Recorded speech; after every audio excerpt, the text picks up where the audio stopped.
A professora disse de responder a lista de exercícios postada, que está no cronograma que você postou, ou você vai postar outra?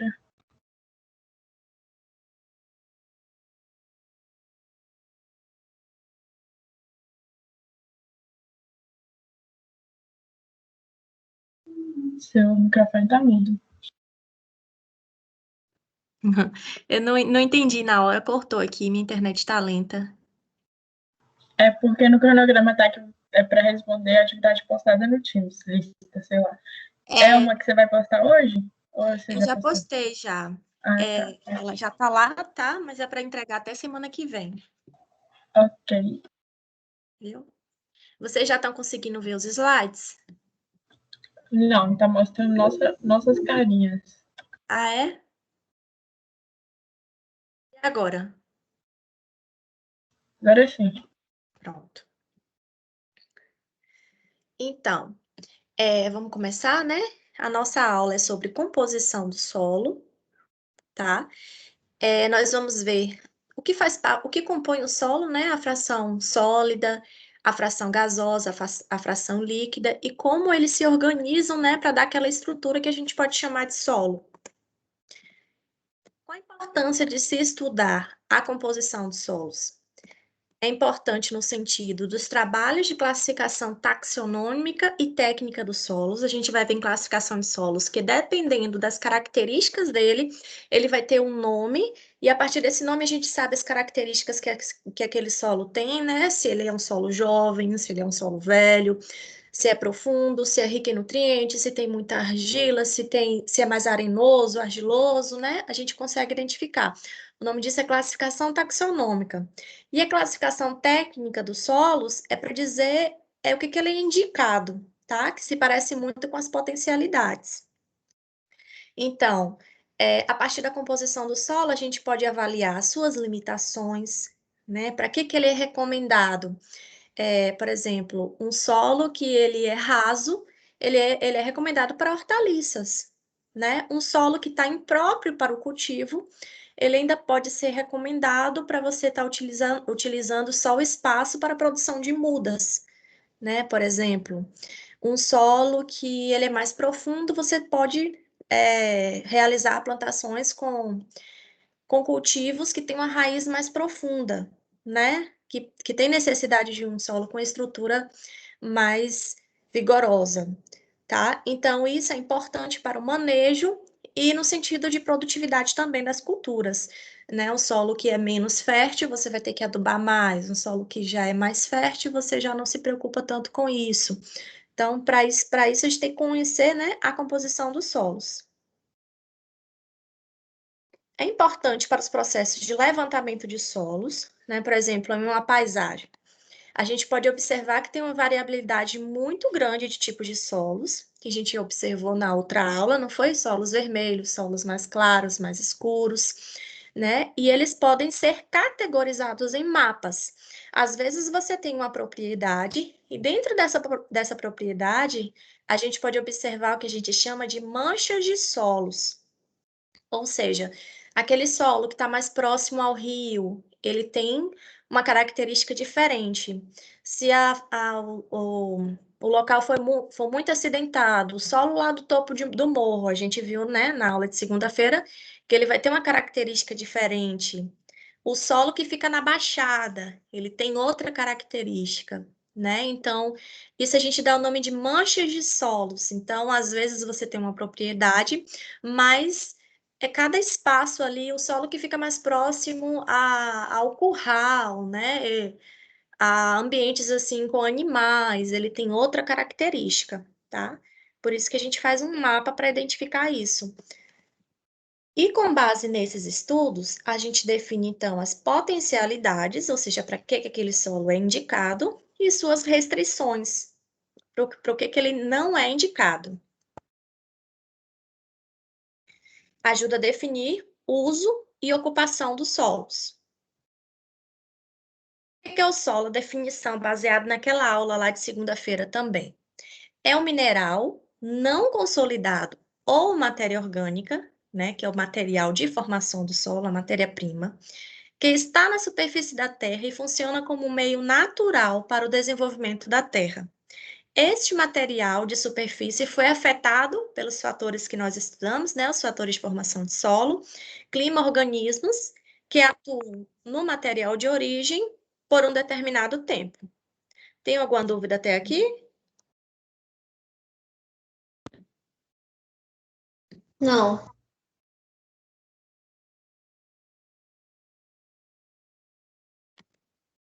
Então, do que o solo é composto? Ele é composto por uma fração mineral, que é a fração sólida, 46%. Pessoal, aqui tem umas estimativas em porcentagem, mas isso aqui não é fixo, tá? Isso aqui é em torno, só para a gente ter uma ideia de quanto tem que ter num solo de material mineral, de solução, de ar, de matéria orgânica, para um solo estar assim, em equilíbrio. Mas não é que todo solo vai ter 46% de matéria mineral, 4% de matéria orgânica, 25% de ar e 25% de água. Seria o ideal, né? Mas isso aqui varia. Só para vocês terem noção de que em um solo, a maior parte de material mineral, há uma pequena parte de matéria orgânica e a outra metade é ideal que tenha uma divisão entre água, ou seja, poros do solo que estão ocupados com água, e poros do solo que estão vazios, sendo ocupados por ar, porque as raízes das plantas, elas precisam respirar. Então, todos esses componentes aqui são muito importantes para a manutenção, né, de toda a funcionalidade do solo, ok? A água, ela é importante para a ação dos micro-organismos, que eles dependem da água para a sobrevivência. O ar é importante porque o solo também precisa respirar, como eu falei para vocês, o solo é um organismo vivo, né? Tem vida no solo, né? Não é um organismo morto. A matéria orgânica, ela precisa estar ali como fonte de reserva de nutrientes, e o material mineral, que é o material que deu origem a esse solo, né? Que também está sofrendo a atuação dos fatores de formação do solo e liberando nutrientes também. Pode passar? Pode, professora. Então, na fração sólida, a gente tem os minerais, a matéria orgânica, e na fração líquida tem água, a solução do solo, que é onde ocorrem as reações químicas de liberação de nutrientes para as plantas, é na solução do solo, naquela fração de cima ali, os primeiros 30 centímetros do solo, e a fração gasosa, né, onde a gente tem gases ali, oxigênio, dióxido de carbono, nitrogênio, tá? Então, todas essas frações aqui são importantes para que a planta consiga crescer saudável, né? E tenha o solo como consiga se desenvolver nesse solo, tá? Com relação ao material mineral, nós vimos que eles podem ser fragmentos de rocha. Esses fragmentos de rocha, eles podem conter minerais primários e minerais secundários. Os dois exemplos mais assim predominantes dos minerais primários são os silicatados e os não silicatados, tá? São minerais que têm grande quantidade de elementos nutrientes, tá? Estão presentes em solos mais jovens, que são solos mais férteis. E os minerais secundários, eles são minerais, como a gente pode citar exemplos, são os argilas minerais e os óxidos e hidróxidos, a exemplo do ferro e do alumínio. Os minerais secundários, eles estão presentes em solos mais exauridos, mais velhos, com menos nutrientes, ok? Então, minerais primários estão presentes em solos mais jovens e minerais secundários em solos mais velhos. A matéria orgânica do solo, ela também é dividida em matéria orgânica viva, né? Que a gente tem os organismos que estão vivos ali, micro-organismos, fungos, bactérias, vírus, que são importantes para a mineralização, né, desses elementos, disponibilizando os nutrientes para as plantas. Nós temos também fauna, protozoários, nematóides, ácaros e temos as raízes da planta. Isso tudo compõe a matéria orgânica viva, né? Já a matéria orgânica morta, a gente divide ela em matéria macro-orgânica e humus. E eu coloquei aqui evidenciando que 98% do carbono orgânico total do solo está presente na matéria orgânica. Então, a matéria orgânica, essa matéria macro-orgânica, é quando ela não está em um estágio de decomposição muito acelerado. Não está em uma forma que a planta consegue absorver com facilidade os nutrientes. Já o humus, que é um processo acelerado de decomposição da matéria orgânica, já é um estágio mais avançado, ele já se encontra em uma forma que as plantas conseguem absorver os nutrientes com mais facilidade. Então, é a matéria orgânica em um estágio acelerado de decomposição. Então, quanto mais curtida, quanto mais decomposta a matéria orgânica é, mais fácil para as plantas conseguirem absorver os nutrientes. Se eu estiver falando muito rápido, vocês podem falar, tá? Podem usar o microfone para interromper, porque como eu estou aqui, eu não consigo ver o chat. Quais são os atributos físicos que a matéria orgânica proporciona ao solo?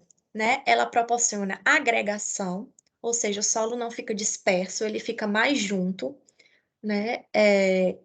Porque os componentes da matéria orgânica acabam ligando os agregados do solo e o solo fica mais firme, sendo mais resistente, por exemplo, no momento de chuva forte, no momento de enxurrada. Então, a matéria orgânica ajuda, melhora não só a química do solo, mas a física também.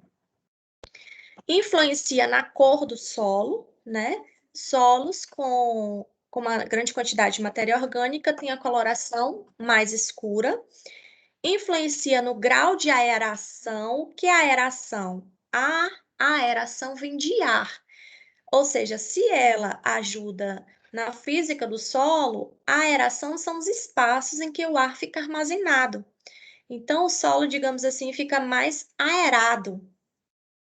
As plantas conseguem respirar melhor nesse solo. Com relação ao conteúdo de água, a matéria orgânica aumenta a umidade no solo, né? E isso é bom porque provoca um armazenamento de água. Dependendo da situação, só um minuto.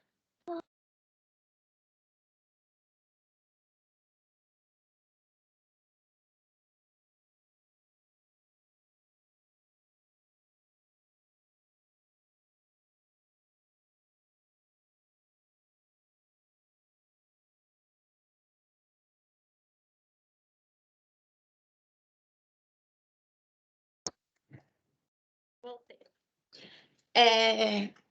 Taxa de infiltração e escoamento da água, né? A matéria orgânica também influencia. Ela vai proporcionar a melhor taxa de infiltração e de escoamento da água por conta dos poros, né? Que ela proporciona no solo. Vocês estão conseguindo compreender?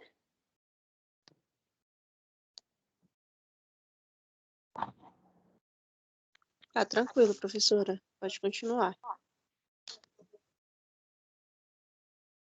E com relação aos atributos químicos, né? Ela melhora uma qualidade que a gente chama, uma propriedade, na verdade, de poder tampão. O que é uma coisa tamponada? É uma coisa que ela fica fechada e ela não provoca alteração, né? Quando eu tampono uma coisa, por mais que eu adicione alguma coisa, ela não se altera. Por conta da matéria orgânica, como vocês podem observar nessa imagem, ter aqui uma composteira, né? Que é matéria orgânica, macro-orgânica, né? Não é matéria orgânica, na verdade, ainda não está em estágio de decomposição, mas ela vai se decompor e vai liberar diversos tipos de nutrientes. O potássio que está na casca da banana, vai liberar o nitrogênio, né? Vai liberar um pouquinho de ferro que tem aqui nos vegetais, vai liberar cada um aqui, tem uma quantidade diferente de nutrientes. Então, na matéria orgânica, a gente encontra uma riqueza e diversidade de tipos de nutrientes. Isso influencia porque Se ocorrer, por exemplo, alguma alteração no solo, o solo que tem maior quantidade de matéria orgânica não vai se alterar, porque ele tem um repositório nele mesmo. Se ocorrer, por exemplo, um déficit, você plantou lá muita banana e você não adubou necessário. E aí houve um déficit de, não sei, de potássio.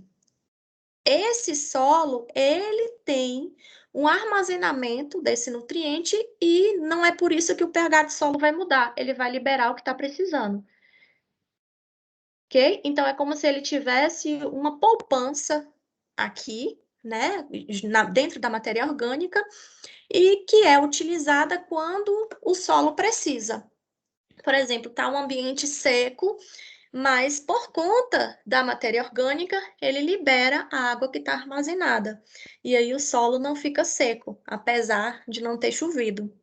Né? Então, é como se fosse uma poupança, né, de vários itens que ele tem, que ele vai liberando para o solo à medida que vai precisando.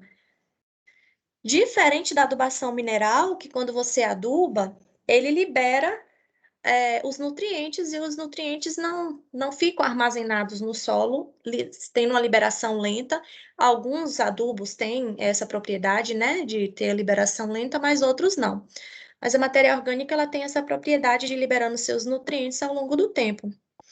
Ela proporciona também a complexação de metais. A gente sabe que hoje é um problema muito grande a questão dos metais pesados, né, que são acumulados por conta do descarte de produtos de forma errada. Hoje em dia tudo tem metal, né? E a gente descarta tudo de qualquer jeito. Infelizmente, não tem uma educação com relação ao descarte correto de resíduos.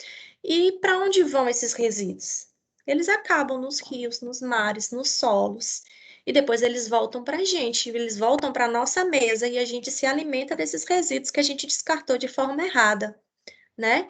Então, a matéria orgânica, como ela tem essa diversidade de elementos químicos, ela consegue adsorver, ou seja, prender, segurar esses elementos metálicos e deixar eles complexados aqui e não disponibilizar, né, para a planta absorver.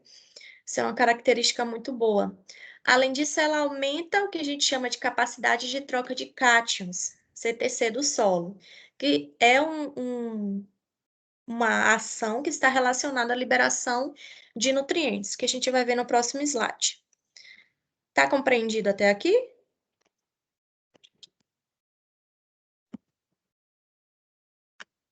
Ah, sim.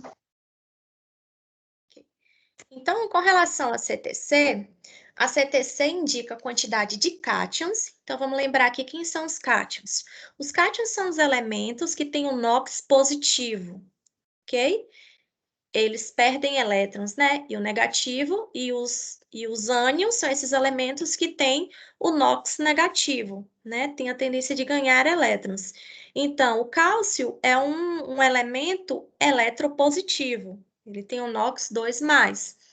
Vamos lembrar também que as cargas opostas, né? Elas se atraem. E as cargas iguais, elas se repelem.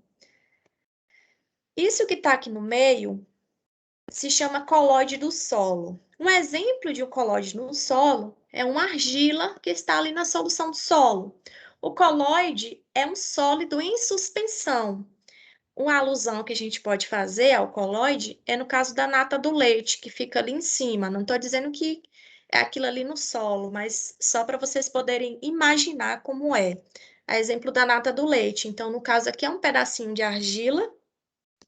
A argila, então, ela tem a carga negativa, e aqui são os elementos nutrientes que estão disponíveis no solo, tá? Tem elementos com carga positiva e tem elementos com carga negativa. Nitratos, sulfatos, cloretos, né? Magnésio, cálcio, sódio, potássio, hidrogênio. Então, o que vai acontecer aqui? Os colóides do solo vão adsorver, ou seja, vão segurar momentaneamente essas cargas positivas, porque ele atrai a carga positiva. Então, tem uma força de atração aqui entre os dois e ele não libera esse elemento para a solução do solo. tá? Então, para cada uma molécula de cálcio, a gente precisa de 2 cargas eletronegativas, porque ele é divalente. Para cada um de potássio, a gente precisa de também, uma carga negativa, né? No colóide do solo, porque ele é monovalente, ok? Aí, então, a gente observa nessa situação que os elementos catiônicos, que são os elementos que são importantes para a nutrição das plantas, eles estão adsorvidos ao colóide do solo. E os colóides, eles não vão absorver, não vão atrair elementos de mesma carga. Então, o que a gente tem disponível nessa situação aqui? A gente tem disponível nitrogênio na forma de nitrato, porque ele tem carga negativa, então ele se repele aqui da carga negativa do colóide. A gente tem disponível para a planta absorver o cloro, que tem carga negativa, mais nitrato aqui e sulfato, ok? Mas a planta precisa absorver esses elementos catiônicos que estão aqui também. Então, qual a estratégia que ela utiliza? Aqui é o pelo da raiz, né? Então, as plantas, elas absorvem os nutrientes a partir das suas raízes. E os pelos, eles aumentam a superfície de contato com o solo. Aqui é a argila, né? Pode ser uma argila ou pode ser o humus da matéria orgânica, que tem carga negativa, e estão dissolvendo os elementos catiônicos, ok?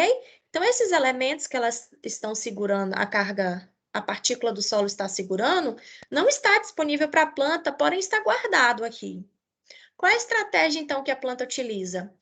Ela libera íons de hidrogênio para acidificar o ambiente e liberar as cargas positivas. Então, ela troca aqui 2 moléculas de hidrogênio por uma molécula de cálcio e absorve o cálcio que ela precisa.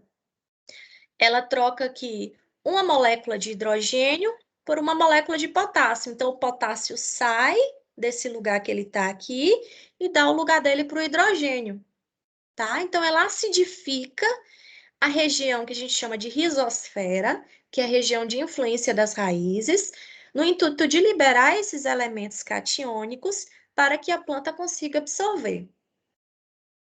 Deu para compreender? Ô, professora, esse Oi. colóide, ele seria só um pedaço do solo ou o solo inteiro? Você falou Só os pedacinhos que estão flutuando na solução do solo. Por que que eu não falo na água do solo? Porque ali não tem só água. Ali tem sais minerais, ali tem matéria orgânica, ali tem micro-organismos. Então, eu falo solução do solo. Pode ser matéria orgânica, pode ser pedaço de argila, pode ser areia. E aí, dependendo do tipo de colóide, esse solo vai ter uma elevada ou uma baixa CTC, dependendo das imperfeições desses argilominerais.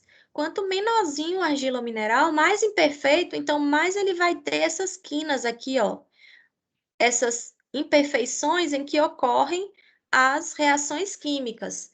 A areia, ela é maior, então ela não tem muitas imperfeições, a CTC dela é menor. A argila, como ela é menorzinha, ela tem várias imperfeiçõezinhas aqui, cada quebrinha aqui, né? Onde ocorrem as trocas químicas. Então, CTC é a capacidade de troca de cátion. Que troca é essa? A raiz liberou um hidrogênio e liberou 2 hidrogênios, né? E absorveu uma molécula de cálcio. Por quê? Cálcio é 2+, então ele precisa de 2 cargas positivas para que a reação fique balanceada, né? Se ele está liberando, se eu te dou R$ 4, eu quero 2 notas de 2. Você não pode me dar só uma nota de 2, entendeu? Se eu te dou R$ 10, você tem que me dar 2 notas de 5. É mais ou menos isso que ele faz. Ele liberou 2 hidrogênios para o solo, para ocupar essas cargas aqui, mas ele quer uma de cálcio, que equivale a 2 hidrogênios, que a carga dele é 2+. Ele poderia ter pegado aqui um magnésio, que também é 2+. Ele poderia ter pegado 2 moléculas de potássio, que cada um é 1+. Ok? Ok. Então, a matéria orgânica, ela também tem atributos biológicos, né, que funcionam como reserva metabólica de energia, que são os micro-organismos que estão presentes na matéria orgânica, fungos, bactérias, vírus, que atuam ali liberando aqueles nutrientes. Ela possui compartimentos e decomposição de nutrientes, ela possui grande quantidade de nitrogênio, de fósforo e de enxofre, e ela proporciona a ciclagem dos nutrientes no solo. O que é ciclagem dos nutrientes no solo? São todas as fases que aquele nutriente vai passar no solo, tá? Então, ele, às vezes, uma folha cai da árvore, né?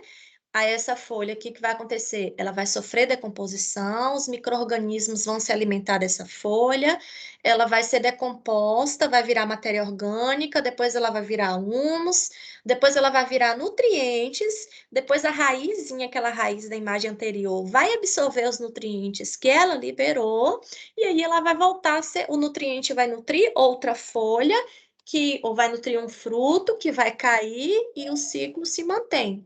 Então, aquele nutriente, ele circula ali naquele ecossistema, né? Ele não é perdido.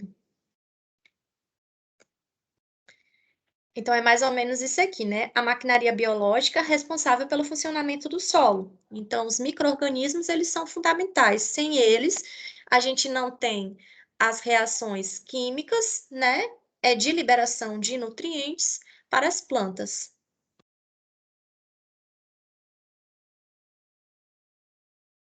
O ar do solo, o solo também possui ar, né? Nas partículas do solo tem que ter espaços vazios que servem para o armazenamento de ar, ok?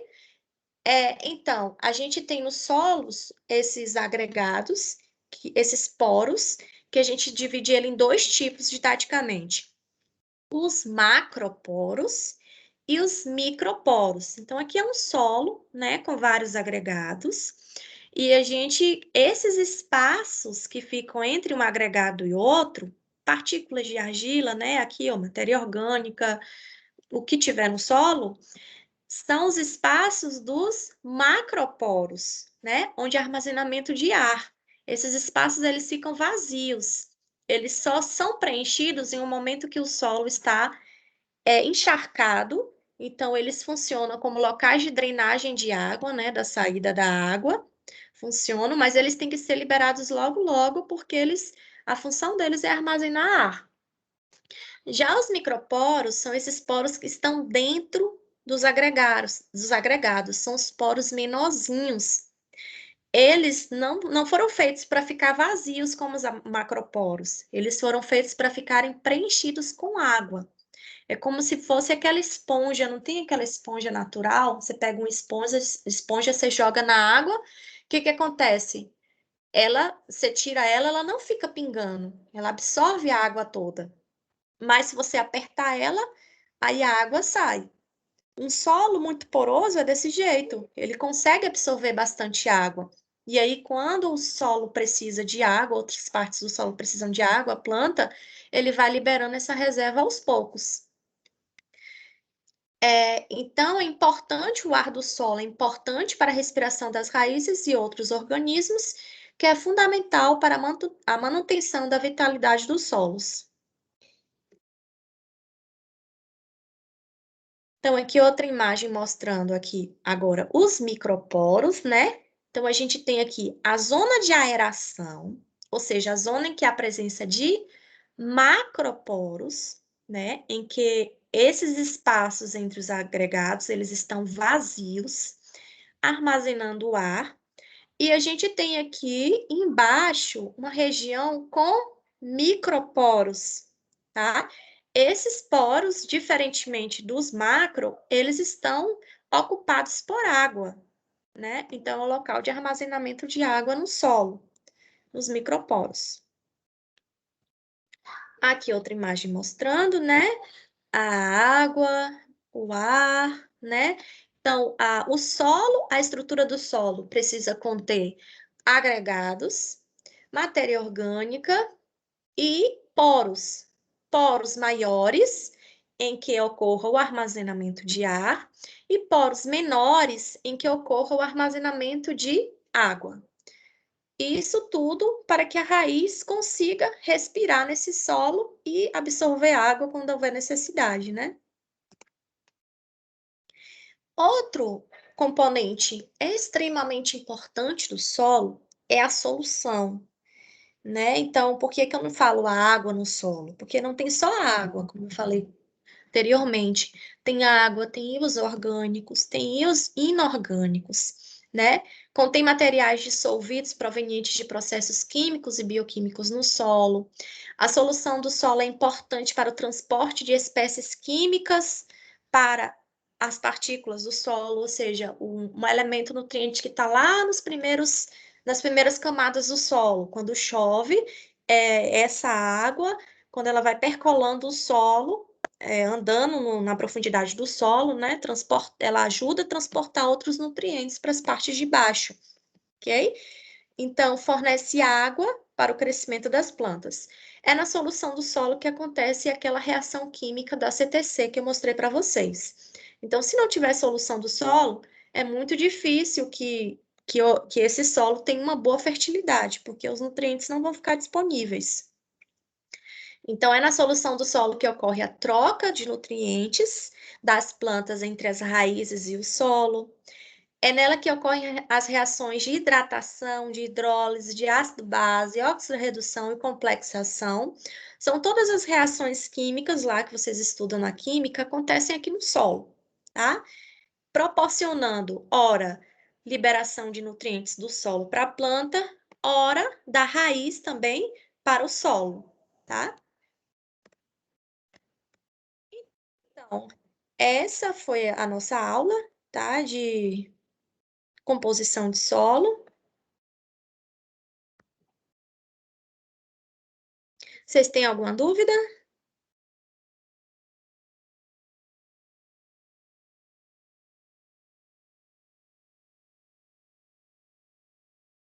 Eu não tenho.